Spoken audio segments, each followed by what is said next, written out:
Welcome to the Zen Studies podcast. I'm Domio Burke. Thanks to new supporting members of the podcast. Erica from Columbus, Ohio. Gavin from St. George, Utah.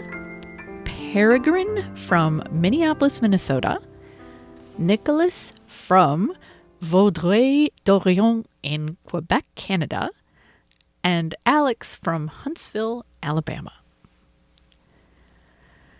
So the name of this episode is Loving Your Enemies. Extending metta does not mean capitulation. Unlike Jesus, the Buddha didn't explicitly instruct us to love our enemies, but he did instruct us to extend goodwill, or metta, to all beings unconditionally, including, of course, our enemies. In this time of growing divisiveness, what does it really mean to follow this teaching? Most people will admit that nurturing resentment and hatred is probably a bad idea, but on the other hand, it feels completely unacceptable to capitulate to surrender to, or stop resisting those who we perceive as causing harm. Fortunately, there are many benefits to loving our enemies, and doing so does not mean capitulating to them. So I don't really know, actually, whether our societies are more divided than they have been in the past. But these days, it seems common for people across the political spectrum to feel at least as much animosity towards some of their fellow countrymen as they feel toward those in countries identified as enemies. We are horrified by the behavior, choices, ideology, and politics of the other side. It feels impossible sometimes to reflect on someone from the other side and reconcile their supposed human decency with their nonsensical, destructive, abominable views and actions. We know that if our side could gain control and neutralize our opponents, our communities, cities, states, and nations would be prosperous and peaceful and moral. When we hear that people on the other side regard us with horror, confusion, disgust, disdain, and fear, we know they're mistaken. We know they just don't understand our position.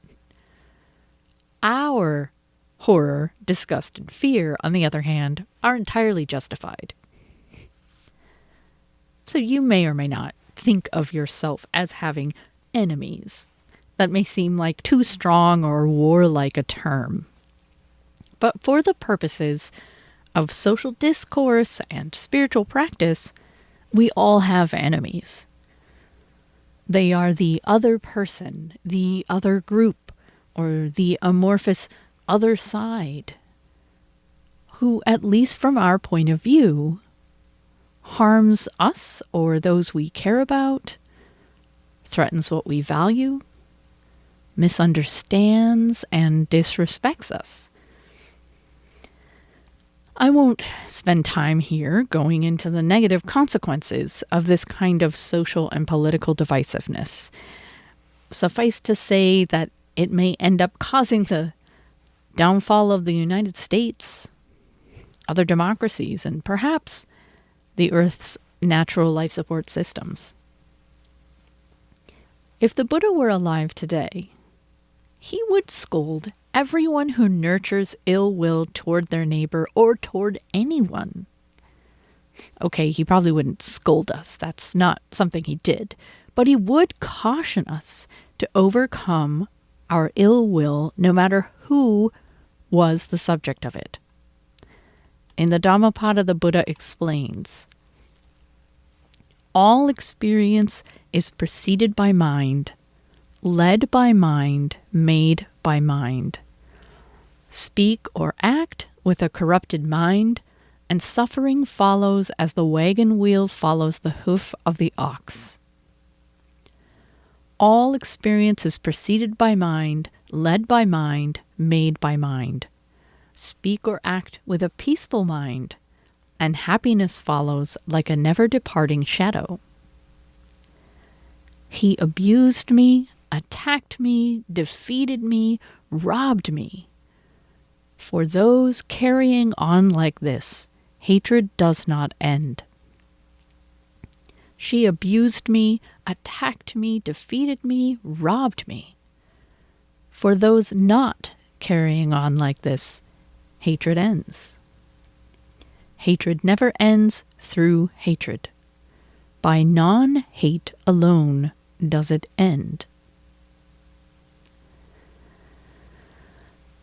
So metta is the Pali word for goodwill. And the Buddha taught us to deliberately cultivate metta, along with the ability to extend it to all beings unconditionally. So this is the Buddhist version, essentially, of the Christian teaching, love your enemy. In this episode, I'm going to share some of the Buddha's teachings on metta and discuss what it really means to extend unconditional goodwill to someone. Then I'll talk about why it's beneficial to practice metta, even for, perhaps especially for, our enemies, and how doing so has nothing whatsoever to do with capitulation. Some of the Buddha's teachings on metta, unconditional goodwill. Metta is an attitude of goodwill towards someone. It means you are concerned about their welfare and want them to be happy. You want them to be free from fear, anxiety, pain, any kind of suffering. Sometimes metta is translated as love, loving kindness, or friendliness. I prefer the term goodwill because it's free from extra connotations associated with romantic love or do-gooding or preferential friendship. Goodwill is simply the opposite of ill will or wishing unhappiness for someone. The Buddha taught that harboring ill will is one of the 5 fundamental hindrances to spiritual peace. And deliberately trying to convert your ill will into goodwill is the way to free yourself from the hindrance. The Buddha praises this practice in this sutta passage. And here metta is translated as loving kindness. Quote, "For one who mindfully develops boundless loving kindness, seeing the destruction of clinging, the fetters are worn away. If with an uncorrupted mind he pervades just one being with loving, kindly thoughts, he makes some merit thereby.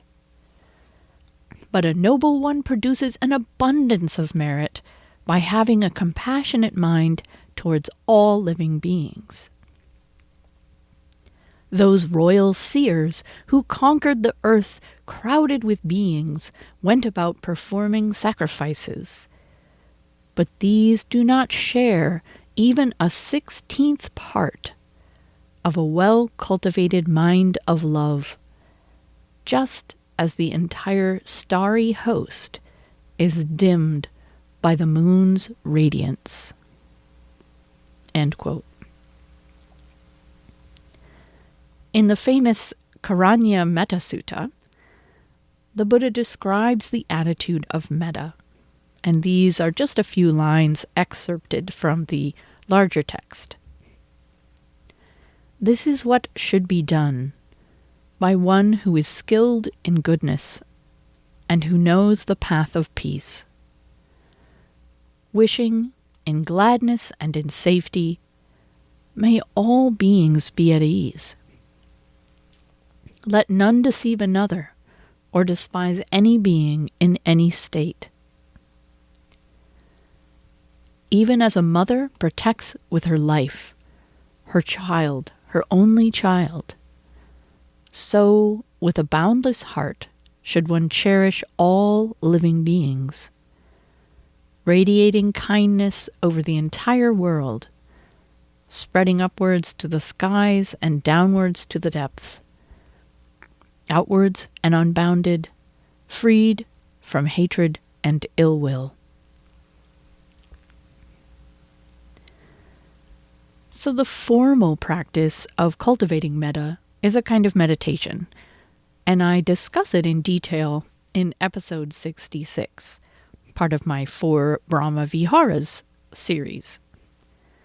But briefly, you call to mind someone for whom it is easy for you to feel goodwill, and then try to summon that feeling. With the subject in your mind's eye, you say to yourself, "May you be free from fear and anxiety. May you be at ease. May you be truly happy." You try to feel that wish for this person's happiness, maybe imagining them joyful and at ease. So ideally you end up with your heart feeling warm and open. And then, trying to hold on to that feeling, you call to mind someone for whom it is a little more difficult for you to feel goodwill. And once you can sincerely and unconditionally send metta to that person, you move on to someone more challenging. And once you reach a point where your heart closes down, you explore the limitations of your goodwill. And trying to extend metta to someone doesn't, of course, have to be limited to this formal meditation. You can try to notice when you feel some ill will towards someone or a group of people, and explore what it feels like to wish them well instead. So this is all I will say in this episode about the how of metta practice, but you can see episode 66 for more on that. Resistance to extending metta to our enemies. What is the nature of this attitude of love or goodwill we're encouraged to cultivate and extend? It's easy to picture maybe a young child you know, or your dog, and connect with your sincere and natural desire that they be happy and free from fear. This metta feels open and uncomplicated. It has nothing to do with you. It doesn't arise in response to your anticipation of this being doing something for you. It isn't dampened by concerns about exactly how that being's happiness can be brought about. Instead, metta just blooms out of a sincere appreciation for the life manifested in that being. You're saddened by their suffering and gladdened by their joys, as if you're connected to them. The moment we try to feel metta for a difficult person, we begin to appreciate how incredibly conditional our goodwill usually is. Our close friends and family might inspire unlimited goodwill in us if they're behaving in a way we approve of. It can be difficult to extend metta even to yourself without a long laundry list of things you need to finish or fix before you're allowed to truly be happy. When it comes to people who have hurt us, or who appear to be behaving immorally or selfishly, the spigot of the metta fountain shuts right off. Loving or feeling metta for your enemies? That's just folly, if not morally reprehensible. In his famous speech, Loving Your Enemies, delivered in Montgomery, Alabama in 1957, Dr. Martin Luther King Jr. acknowledged that this teaching is a very challenging one. He says, quote, "In the fifth chapter of the Gospel as recorded by St. Matthew, we read these very arresting words flowing from the lips of our Lord and Master. Ye have heard that it has been said, Thou shalt love thy neighbor, and hate thine enemy. But I say unto you, love your enemies. Bless them that curse you, do good to them that hate you, and pray for them that despitefully use you, that ye may be the children of your Father which is in heaven. King continues, certainly these are great words, words lifted to cosmic proportions. And over the centuries, many persons have argued that this is an extremely difficult command. Many would go so far as to say that it just isn't possible to move out into the actual practice of this glorious command. They would go on to say that this is just additional proof that Jesus was an impractical idealist who never quite came down to earth. So the arguments abound. But far from being a practical idealist, Jesus has become the practical realist. The words of this text glitter in our eyes with a new urgency. Far from being the pious injunction of a utopian dreamer, this command is an absolute necessity for the survival of our civilization. Yes, it is love that will save our world and our civilization. Love even for enemies. Now let me hasten to say that Jesus was very serious when he gave this command. He wasn't playing. He realized that it's hard to love your enemies. He realized that it's difficult to love those persons who seek to defeat you, those persons who say evil things about you. He realized that it was painfully hard, pressingly hard, but he wasn't playing. End quote. If you explore your resistance to feeling metta for your enemy, you're likely to discover at least two things. First, it's likely that some part of you believes you control the world with your mind. You believe that you hold wrongdoers accountable and keep evil at bay by withholding your goodwill. Even if this withholding happens only in your mind and doesn't manifest in any impactful way in the world.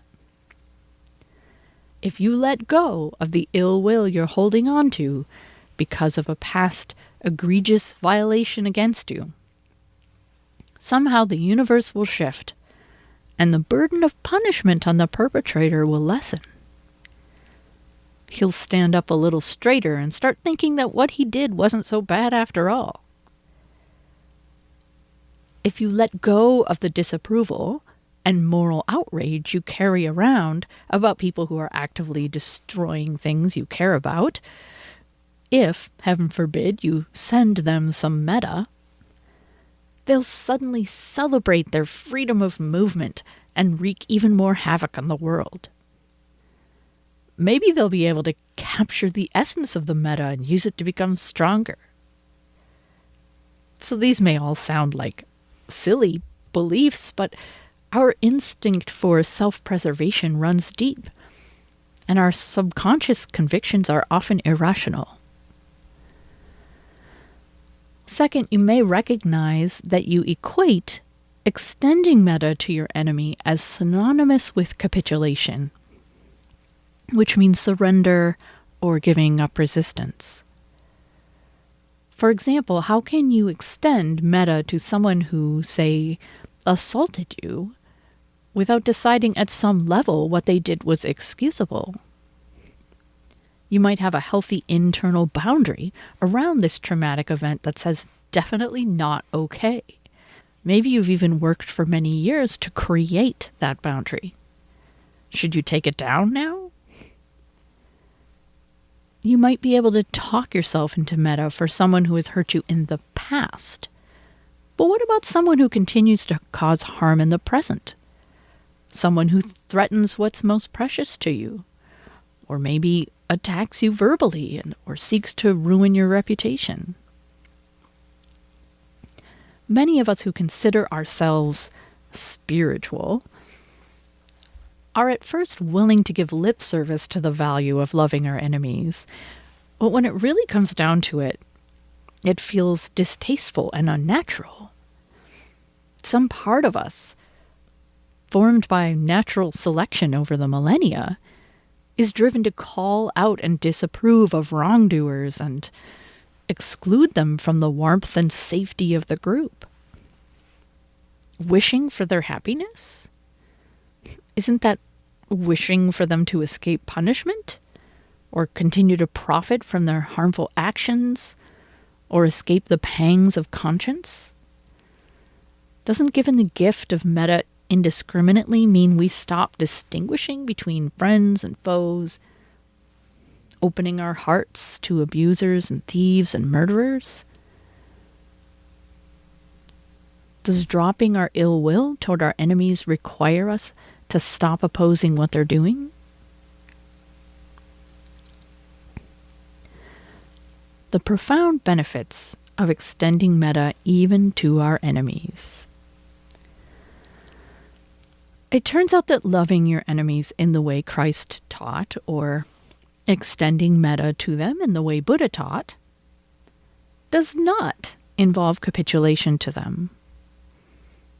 In fact, in many, if not most, cases, capitulation would be a harmful thing to do, whether that meant internally compromising your values and boundaries, or externally giving up your efforts to oppose what you think is wrong or work for what you think is right. To understand how Metta functions, we need to look closely at what it is. In his speech, Loving Your Enemies, Martin Luther King talked about 3 Greek words for different kinds of love. Eros is powerful, aesthetic love, such as we have for romantic partners, or nature, or the divine. Philia is the love of friendship, a mutual positive regard.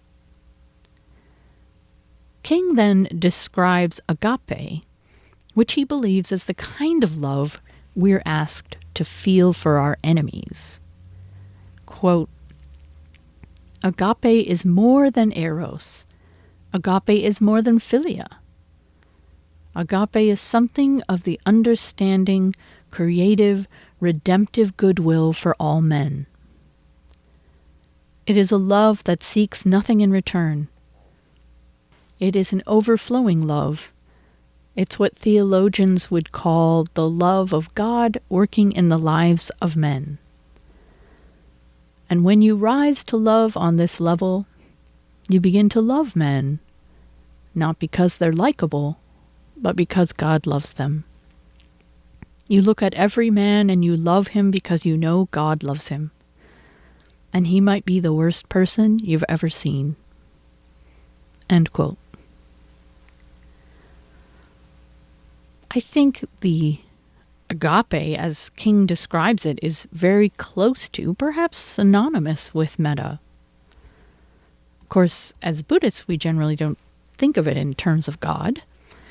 As a Mahayana Buddhist, I could describe Metta as maybe acknowledging the Buddha nature inherent in each being.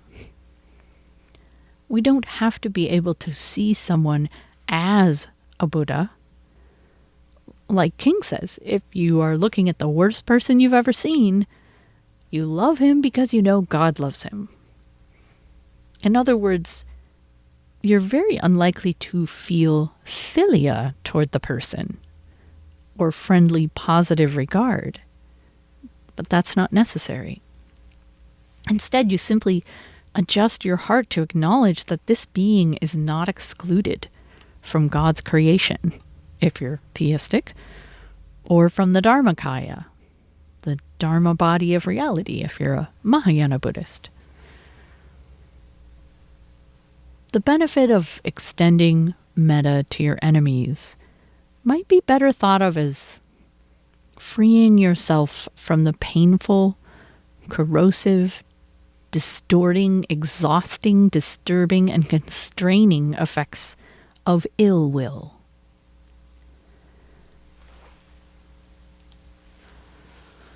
We feel ill will, resentment, anger, irritation, even hatred, because we perceive ourselves or something we care about as being under threat. Sometimes we are under threat, of course, so anger can be important information. However, after we've gleaned the relevant information from the anger, it's no longer useful to us.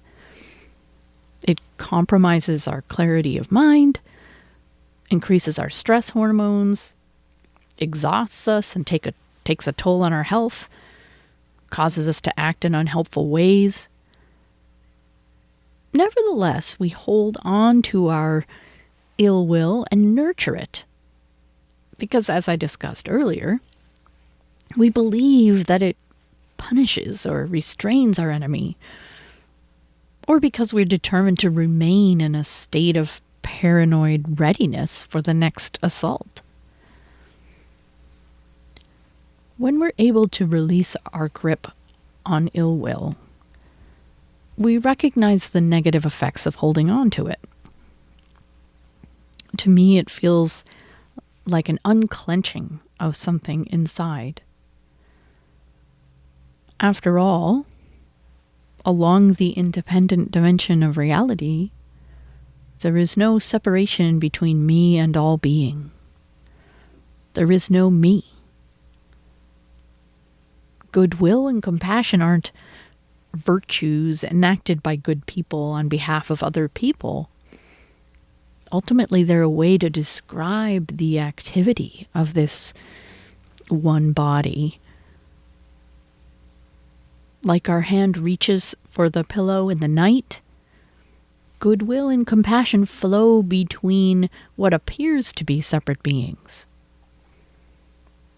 My ill will is an attempt to shut down that flow of goodwill, to deny our ultimate interconnectedness and the emptiness of myself and all of its stories. Resisting the flow takes energy.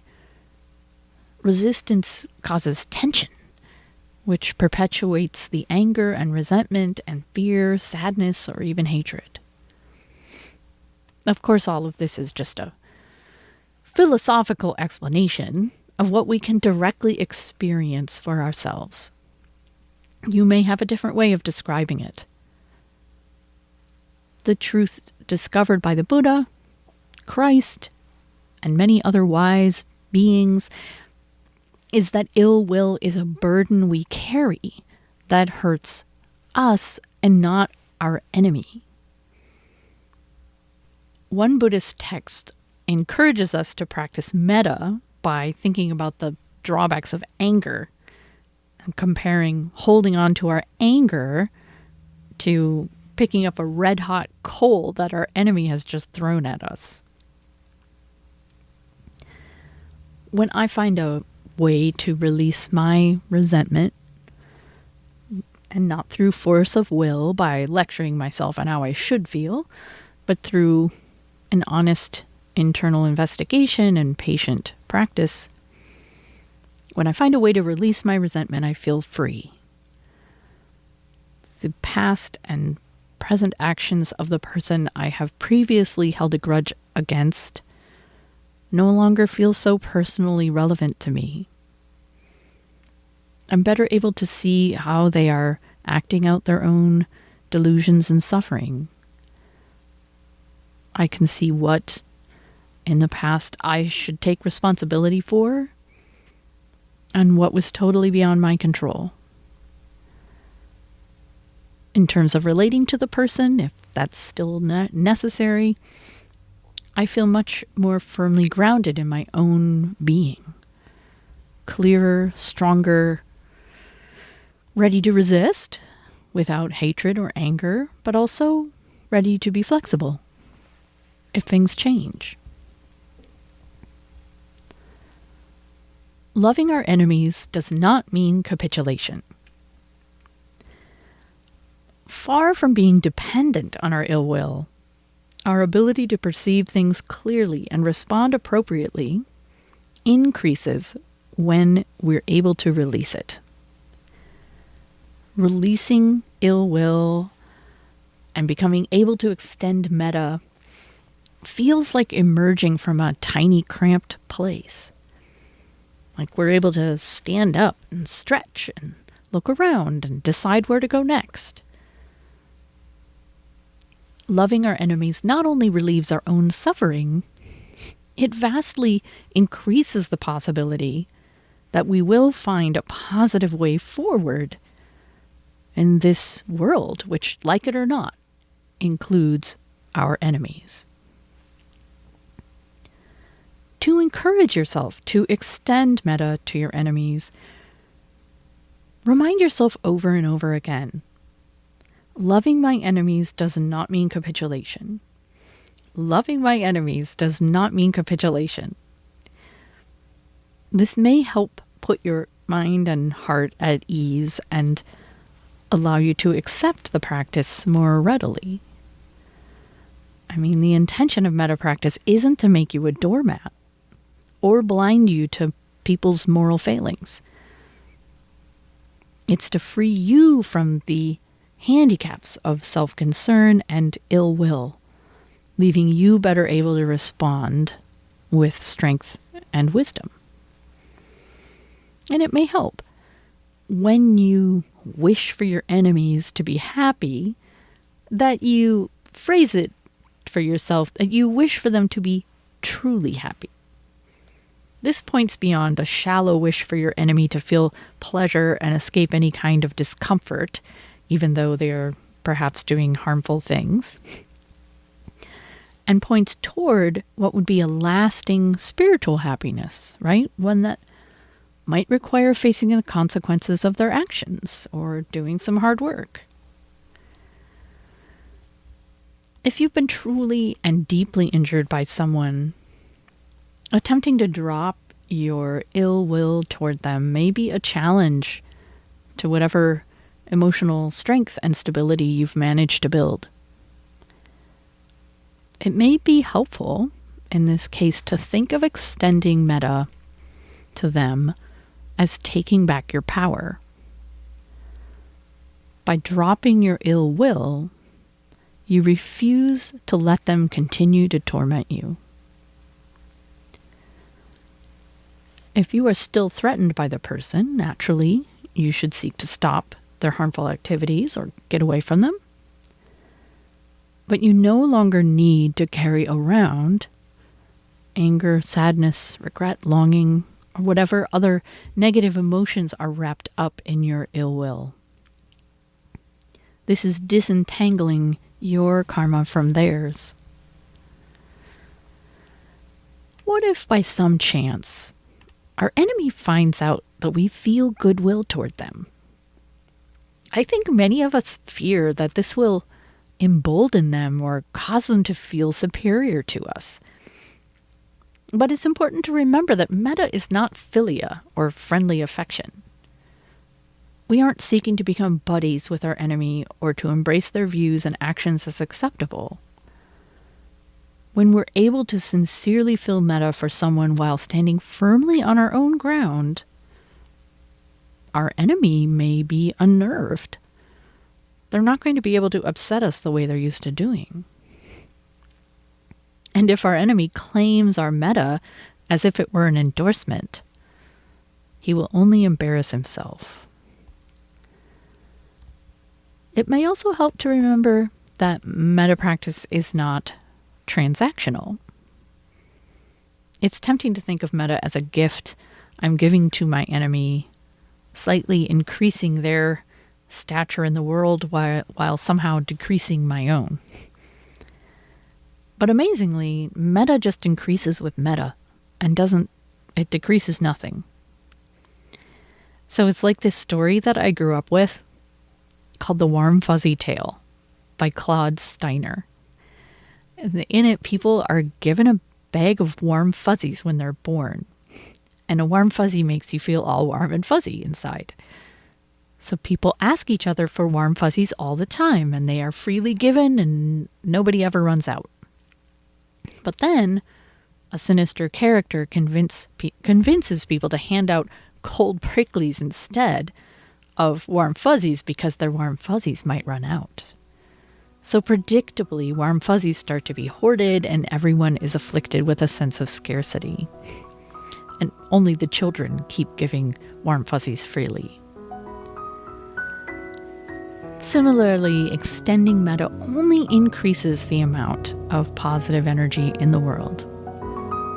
Even when you are thinking of sending metta to someone else, it's your own heart that gets filled. So that's it for today. I will be back as soon as I can with a new episode. I hope you'll tune in. Thanks for listening.